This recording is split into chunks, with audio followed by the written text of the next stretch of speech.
یا ایھا الذین آمنو، اے گیانی ایمانی بندو جنہیں گیان کی وجہ سے مکہ سے نکال دیا گیا، اپنا دھن دولت سب گھر بار پراپرٹی کھیتی باغات کھجور کے جھاڑ سب چھوڑ کر آ گئے سچے مالک کے نام پر، اس کے مشن کے لیے، اور مدینہ والوں نے ان کی مدد بھی کی۔ والذین تبوؤا الدار، جنہوں نے پہلے سے مدینہ میں اپنے گھر کو بنایا تھا اور ایمان قبول کر کے مدینہ میں پہلے ہی سے موجود تھے، جب یہ مہاجرین گئے تو ان کا سواگت کیا گیا، ان کا استقبال کیا گیا، گیان کے راستے میں انہیں سب کچھ دیا گیا، مدد کی گئی مہاجرین کا جو مکہ سے سب کچھ چھوڑ کر گئے تھے۔ تو اے ایمان والو، اے ایمانی اور گیانی بندو جو مکہ سے نکل کے مدینہ آ چکے ہو، اذا جاءکم المؤمنات، اگر مکہ سے کوئی گیانی عورت آئے مہاجرات سب کچھ چھوڑ کر مکہ میں، فامتحنوہن، تو ان کا ٹیسٹ لے لو، ان کو آزما لو کہ واقعی وہ دشمن نے ان کو بھیجا ہے،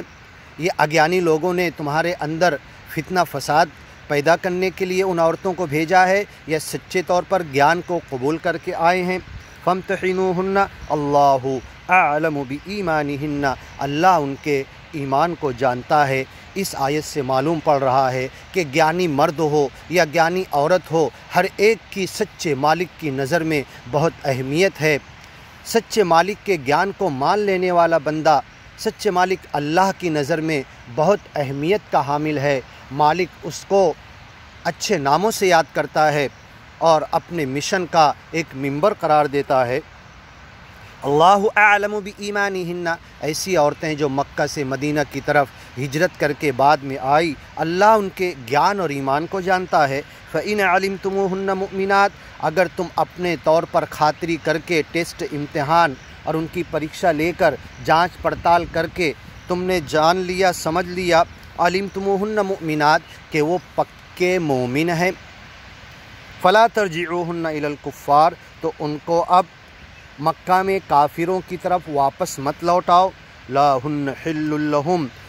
وہ اب چاہے ان کے نکاح میں تھی، اب وہ اگیانی ہیں، یہ عورتیں گیانی ہیں تو وہ ان کے لیے حلال نہیں ہے، اب ان کی بیوی نہیں رہ سکتی۔ ولا ہم یحلون لہن، دونوں ایک دوسرے کے لیے اب حلال نہیں، کیونکہ گیان اور اگیان کا رشتہ آپس میں کبھی مل نہیں سکتا۔ ایمان کے رشتے ایمان کے طور پر ملتے ہیں، ایمانی اور گیانی مرد و عورت ہی کا آپس میں جوڑ ہو سکتا ہے، نکاح ہو سکتا ہے، بندھن میں بن کے وہ رہ سکتے ہیں۔ وآتوہم ما انفقوا، اور اگر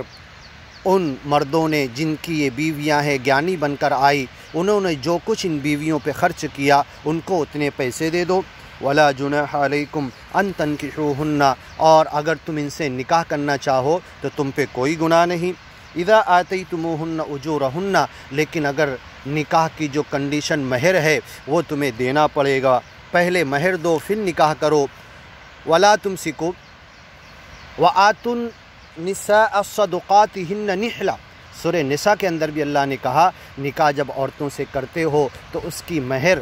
یہ نقد فوراً ادا کر دو۔ آج مسلمانوں میں جو ایک تصور ہے مہر معجل اور مؤجل، لیٹ والی مہر، اس کا کوئی تصور اسلام میں نہیں ہے، کچھ نہ کچھ فوراً اسی وقت دینا ہے، یہاں تک کہ اللہ کے رسول نے کہا ابھی کیا دے سکتے ہو، ادھار نہیں چلتی مہر۔ اور مسلمانوں میں یہ تصور علماء نے بھی ڈال دیا، پتہ نہیں کہاں سے، معجل ابھی نقد ابھی مہر دو، مؤجل واو کے ساتھ حمزہ کے ساتھ، کہ لیٹ بعد میں جب چاہے پھر مرے تک دیتا نہیں، مرے کے وقت معاف کراتے ہیں۔ یہ بھی ایک عجیب سی بدعت اور خرافات ہے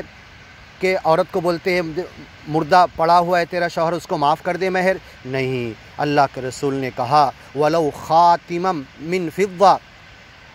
أَوْ حَدِيدٍ، چاہے چاندی کی ایک انگوٹھی یا لوکھنڈ کی لوہے کی پترے کی ایک انگوٹھی، ابھی نکاح کر رہے ہو تو ابھی تمہیں دینا ہے، نقد دینا ہے، روکڑ دینا ہے، تبھی نکاح ہوگا۔ پہلی شرط ہے احق الشروط مستحللتم بہ الفروج، جس کے ذریعے تمہارے لیے عورتیں حلال ہوئی ہے، سب سے بڑی شرط یہ ہے کہ مہر کو اسی وقت نقد ادا کرو۔ یہ تصور پتہ نہیں لوگوں نے کہاں سے نکال لیا، اور اکثریت اس پر عمل کر رہی ہے کہ مہر معجل، لیٹ والی مہر بعد میں دیں گے اور مرے تک نہیں دیتے، پھر اللہ بچائے ان سب ایسی باتوں سے جو اسلام میں گیان اور ایمان کے راستے میں لوگوں نے پتہ نہیں کہاں سے گھسا دیا اور لوگ اس کے پیچھے بھاگنا شروع کر دیتے۔ وَلَا تُمْسِكُوا بِعِصَمِ الْكَوَافِرِ، اور اگر کوئی اگیانی کی عورت تمہارے مدینہ میں آ جائے تو اس کو مت روکو۔